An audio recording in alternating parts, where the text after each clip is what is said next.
Well, good morning, good afternoon, or good evening. Welcome to the Six Bugle Podcast. I'm your host, Rudy Ruiz, and today we have a very special guest, John O'Quinn. John is was one of our sponsors at the Six Bugle Conference, and he was able to provide us with some very delicious sauces and rubs.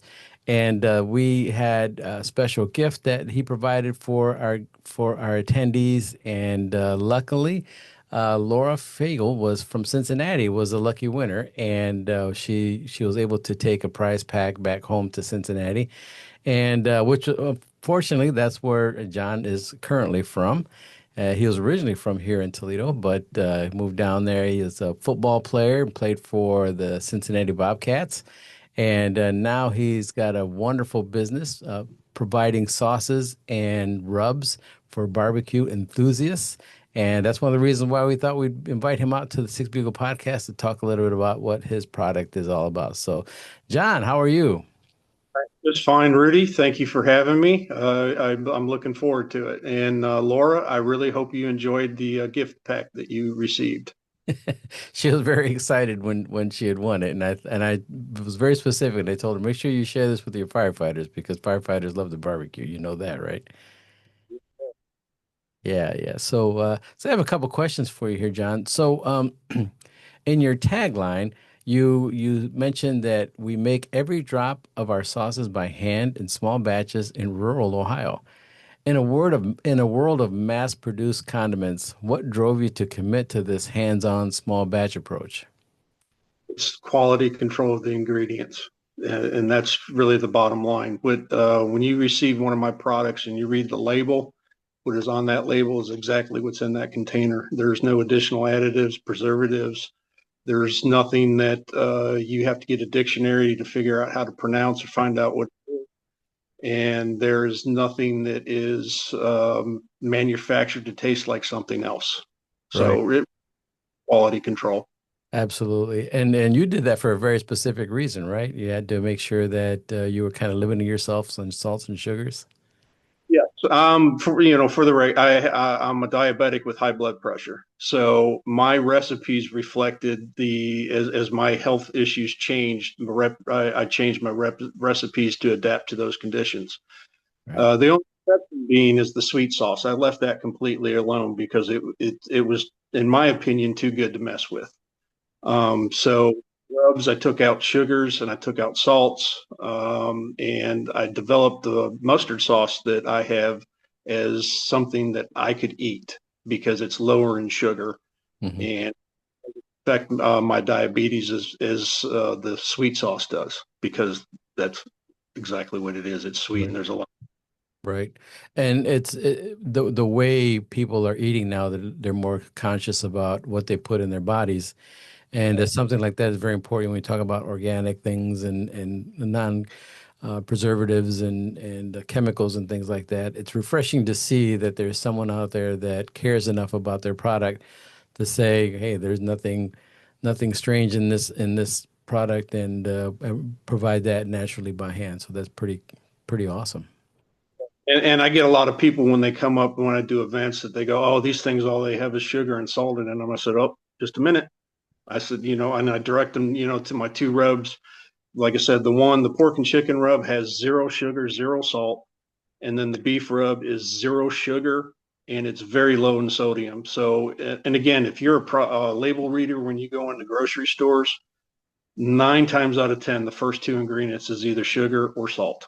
Right. In case in with my products. So that gets a lot of people interested just from that standpoint that there is either no sugar or low sodium products. Right, and that's very key. I got your chicken rub, pork and chicken rub right here, and I got to tell you, I did try this on both pork and chicken, and it is wonderful. I didn't have to put any kind of sauce on afterwards. I just poured the rub on, prepared the meat, and then poured the rub on, let it sit for a few minutes, and then threw it in the smoker, and then the chicken I threw on the grill, and it was fantastic. I can't speak too highly on that. And on the ultimate beef rub, I have that here. I haven't tried this one yet, so this is going to be the next one. But I was so fascinated by the pork and the chicken rub that that's now my favorite. Oh, I do appreciate that. I really do. And that's, and those are the type of reactions I like to get hear from back from people, the feedback in it. And I know that the way I do things, it's not for everybody. Right. Uh, People, they're sugar hounds and salt hounds. And, I just explained to them that if that's your thing, you can add to it, to Yeah. your preference. So I just, take it out for that reasons. But Right. Right. So I understand that you've developed several signature products, including the ultimate beef rub, pork rub, and you mentioned the sweet barbecue. Can you walk us through how you develop these specific flavor profiles? How did you come up with it? You kind of mentioned that earlier about the no salt and no sugar, but was it kind of like a process that you went through, or was it like a aha miracle type of thing? This is it. it was a little bit of both, both of that. When you start with the sweet barbecue sauce, I've been making that as long as I can remember. That's what I started sweet barbecue sauce, Hmm. and how that develops is, you go to the store, you buy something that you like, and then you tinker with it and get it to a flavor profile that you like. So Great. I was always fond of KC Masterpiece, Yes. and and that is kind of the Kansas City style, basically. And so I got to a point where, well, why don't I just make it myself? Mm-hmm. So that's how the sweet sauce developed. And that was something that I started, and there was many variations of it over the years until you get to a certain point where you're like, this is it, don't mess with it, and we'll continue doing it that way. Mm-hmm. And I'm sorry. You know, go ahead. And in regards to the rubs, along with the sweet sauce, I like that heat. So that pork and chicken rub was again one of the first things that I developed along with the sweet sauce. And so you would get on pork and chicken, or your ribs or whatever, you'd get a nice heat, and then you get the sweet with it. And to me, that was my thing. I Mm-hmm. like the so. And then, like I said, once I got diagnosed as a diabetic, I had to come up with the mustard sauce, and the beef rub was just a little bit around the same amount of time, just to give a different option. Mm-hmm. And I say this all the time. I do call it a beef rub, but you can put it on absolutely anything. It just really excels on beef. Yeah. Uh, that beef rub a lot in my day-to-day cooking. I put it on popcorn. You can make a Bloody Mary with it. No, that If sounds good. you're into it, you can put the rub on the rim, and Hmm. then put it mix however you make your Bloody Mary, and it's just a real good all around rub. But it does shine on beef, but Yeah. I use it on different applications. So Yeah. Yeah, I'm gonna have to try that. That sounds pretty tasty. So you've been doing this for quite a while, yeah? I've been cooking in some form for about 30 some years. Yes, Mhm. So you started out with a mobile barbecue business? I did. 9 years ago, when I started and formed the company, I was a what they call a tear down mobile barbecue unit, where I would pull up to facilities, and because I didn't have an actual food truck, I had to cook on spot. So I'd have to unload the equipment, get the smoker fired up, and get the food prepared and ready for when they opened. Right. And that's quite a process. It's not something that's really easy to do, right? This. I mean, because you're against the clock. As soon as you get there, and you're on a time limit to get the protein that you're cooking onto a heat source, in a timely fashion. And so there was a process to it that took a while to figure out. But basically, you unload the smoker first, get it lit, and then you start setting up everything else as you start preparing your stuff. So. Yeah, it was a lot of work involved in it, and I enjoyed doing it while it was going on, though. Good. Yeah, and now you just do events, go out to special events and sell to uh, specific stores, grocery stores. I am in some stores home. There's a feed store in Bethel that I'm in. It's called Bethel Feed. I'm in Lear's Prime Market in Milford. I am in Holzman Meats in Montgomery, which is basically Mason, Ohio. Hmm. Hyde Park Fine Meats in Seafood, Castle Meats in Lebanon, And unfortunately, I was in Sodders here in Toledo on Sylvania, Okay. and this parted ways this weekend because it just wasn't, my product wasn't moving in his stores. Got it. Got it. Well, it certainly is a delicious product. And for our listeners in the fire service who absolutely love the grill and smoke meat themselves, what's one piece of advice you could give them about using rubs and sauces to elevate their barbecue backyard game? Start small. Don't over season, especially if it's something that you're not familiar with. A little bit goes a long way.